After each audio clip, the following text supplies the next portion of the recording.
Hi hello, நான் உங்கள் சாய். இந்த வீடியோவில் ஒரு புக்கை பற்றி உங்களோட பகிர்ந்துக்க விரும்புகிறேன். அந்த புக்கு பேர் உங்களால் வெல்ல முடியும். அதோட ஆத்தர் ஷிவ் கேரா. அவர் அந்த புக்கில் நிறையா சொல்லியிருக்கிறாரு. இருந்தாலும் இந்த வீடியோவில் ஒரு கருத்தை மட்டும் உங்களோட பகிர்ந்துக்கிறேன். அது என்ன அப்படின்னா, அந்த ஆத்தர் அதில் என்ன சொல்கிறாரு அப்படின்னா, ஆசிரியர் சொல்கிறாரு, நம்பிக்கையற்ற மனிதர்களோட தொடர்பு நமக்கு வேண்டாம் அப்படின்னு சொல்கிறார். அதாவது நெகட்டிவ் பீப்புளோட சேராதீங்கன்னு சொல்கிறார். அதுக்கு ஒரு கதை கூட சொல்கிறார். என்ன சொல்கிறாருன்னா, ஒரு கோழிக்கூட்டில் ஒரு பருந்தோட முட்டை வைக்கப்பட்டதாம். அந்த முட்டை பொரிஞ்சு பருந்தும் வெளியில் வந்துதான். அது அதை தன்னை காட்டுக்கோழின்னு நினச்சிக்கிட்டு கோழி மாதிரியே மண்ணை தோண்டி புழுவை சாப்பிட ஆரம்பிச்சிச்சான். கோழி ஓரளவு பறந்தது. அதை பார்த்து இந்த குட்டி பருந்தும் ஓரளவு தான் பறந்துச்சான். அதுக்கு மேலே அதால் பறக்க அது ட்ரை பண்ணலை. இந்த கோழியை பார்த்து பார்த்து அது என்னெல்லாம் செய்தோ அதை தான் செஞ்சிச்சான். அப்படியே அதோட வாழ்நாள் பூரா போயிட்டு இருந்துதான். ஒரு நாள் வானத்தில் அழகான ஒரு பருந்து ஒன்று ரொம்ப உயரத்தில் பறந்துதான். அந்த கோழி குஞ்சுகளெல்லாம் அம்மா கோழிக்கிட்ட கேட்டுச்சான் அது என்ன அப்படின்னு. அதுக்கு அந்த அம்மா கோழி சொல்லிச்சான், அது பருந்து, தன்னிகர் இல்லாத ஒரு பறவை. அதோட பார்வை ஷார்ப்பாக இருக்கும், உயர பறக்கும் அப்படின்னு சொல்லிச்சான். உடனே எல்லா கோழி குஞ்சுகளும் அதை பார்த்து வியந்து போய் நம்மளால் பறக்க முடியாதா அப்படின்னு கேட்டுச்சான். உடனே அந்த அம்மா கோழி சொல்லிச்சான், நம்மளுக்கு அதுக்கெல்லாம் தகுதி இல்லை அப்படின்னு சொல்லிடுச்சான்.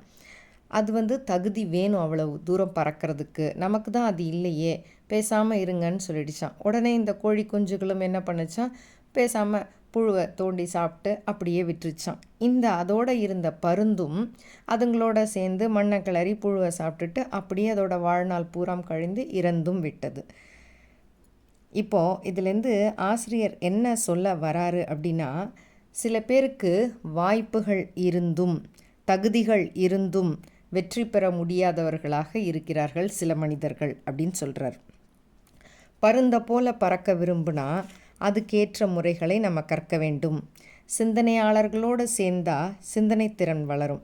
விட்டு கொடுப்பவர்களோடு சேர்ந்தால் நம்மளுக்கு கொடுக்கக்கூடிய தகுதி வளரும். கொடுக்கணும் அப்படின்னு நினச்சே நம்ம நிறையா சம்பாதிப்போம். அதே மாதிரி குறை கூறுபவர்களோடு சேர்ந்தால் குறை சொல்லி தான் உக்காந்துருவோம் அப்படின்னு சொல்கிறார். யாராவது வெற்றி பெற விரும்புனா இந்த சின்ன புத்திக்காரர்களோட சேராதீங்க. ஏன்னா சின்ன புத்திக்காரர்கள் எப்போதும் குறை தான் சொல்வார்களாம். ஒருத்தவன் ஹார்ட் ஒர்க் பண்ணி ரொம்ப தூரம் முன்னேறி பெரிய வெற்றி ஒன்று அடைஞ்சானா அவனுக்கு என்னப்பா லக்கு அப்படின்னு சொல்லுவாங்களாம். அது லக்கு கிடையாது, அவனோட முயற்சிக்கு கிடைத்த வெற்றி அப்படின்னு சொல்லுவாங்க வெற்றியாளர்கள். ஆனால் சின்ன புத்திக்காரர்கள் இப்படி தான் சொல்லுவாங்களாம். அதனால் இந்த சின்ன புத்திக்காரர்கள், எதிர்மறைக்காரர்கள் இவங்களோடெல்லாம் நம்ம சேரக்கூடாது அப்படின்னு இந்த ஆசிரியர் இந்த புக்கில் சொல்கிறாருங்க. இந்த புக்கு ரொம்பவே நல்லாயிருக்கு. இது ஒரு கருத்தை இந்த வீடியோவில் உங்களோட பகிர்ந்துக்கிறேன். அடுத்தது நெக்ஸ்ட் வீடியோவில் இன்னும் ஒரு நல்ல கருத்தோடு உங்களை சந்திக்கிறேன். நம்மளும் நல்லா சிந்தனையாளராக வளரும் அப்படின்னா சிந்தனையாளர்களோட சேருவோம், சிந்தனையாளர்களோட புக்கை படிப்போம், முன்னேறுவோம். வாழ்த்துக்களுடன் சாய். உங்களுக்கு பிடிச்சிருந்தா லைக் பண்ணுங்கள், ஷேர் பண்ணுங்கள், சப்ஸ்கிரைப் பண்ணுங்கள். பாய்.